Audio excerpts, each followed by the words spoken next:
Le prophète Gabriel demanda « Riez-vous » Il répondit « Oui ».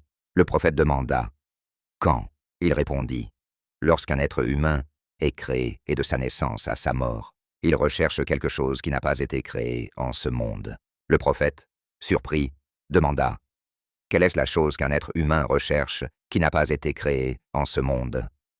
Gabriel répondit « Le réconfort.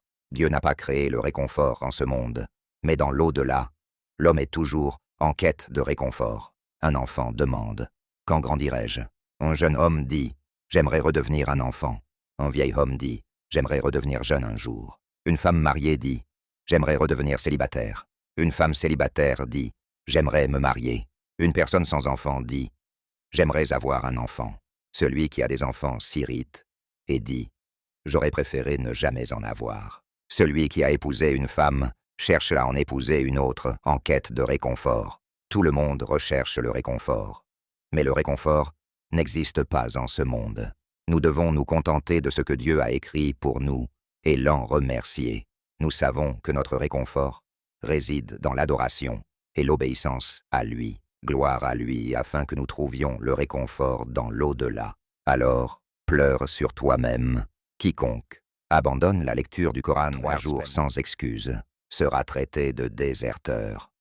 Note, je ne vous oblige pas à l'envoyer, mais conformément à la parole de Dieu Tout-Puissant. Et rappelle-moi, car le rappel profite aux croyants. Marie dit, « Oh, j'aurais aimé mourir avant cela. » Ignorant qu'en son sein se trouvait un prophète, certaines épreuves peuvent être porteuses de bénédiction. Alors ne désespérez pas si l'épreuve se prolonge. Moïse, que la paix soit sur lui. Lorsqu'il enterra son frère Aaron, que la paix soit sur lui. Il se souvint de sa séparation et des ténèbres de la tombe. La compassion l'envahit. Alors, il pleura. Alors, Dieu Tout-Puissant lui révéla, « Ô Moïse, si j'avais permis aux gens des tombes de te raconter ma bonté envers eux, ils te l'auraient dit. Ô Moïse, je ne les ai pas oubliés à la surface de la terre, vivants et nourris. Les oublierai-je au cœur de la terre, enterrés. » Moïse, lorsqu'un serviteur meurt, je ne regarde pas la multitude de ses péchés, mais je regarde son manque de ressources. Quelques mots qui te réconfortent psychologiquement, que tu es miséricordieux, ô Dieu, je l'ai lu, et mes yeux se sont remplis de larmes, et j'ai eu honte. Un hadith sacré qui fait frémir, et dans lequel la grandeur du Créateur est révélée.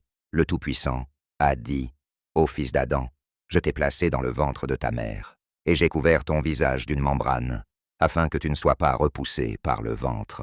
J'ai placé ton visage vers le dos de ta mère, afin que l'odeur de la nourriture ne te dérange pas. J'ai fait pour toi un endroit où t'asseoir à ta droite, et un endroit où t'asseoir à ta gauche. Celui à ta droite est le foie, et celui à ta gauche est la rate.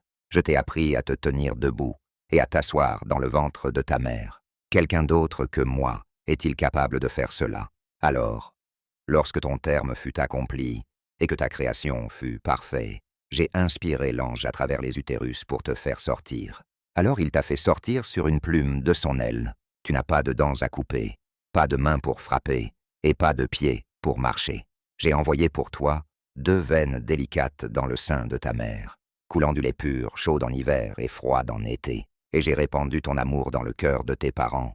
Ils ne sont pas satisfaits tant que tu ne l'es pas, et ils ne dorment pas tant que tu ne dors pas. Alors, lorsque ton dos est devenu fort, et ton bras est devenu fort, tu m'as confronté à tes péchés dans ton intimité, et tu n'as pas eu honte de moi. Et malgré cela, si tu m'invoques, je te répondrai. Et si tu me demandes, je te donnerai. Et si tu te repentis à moi,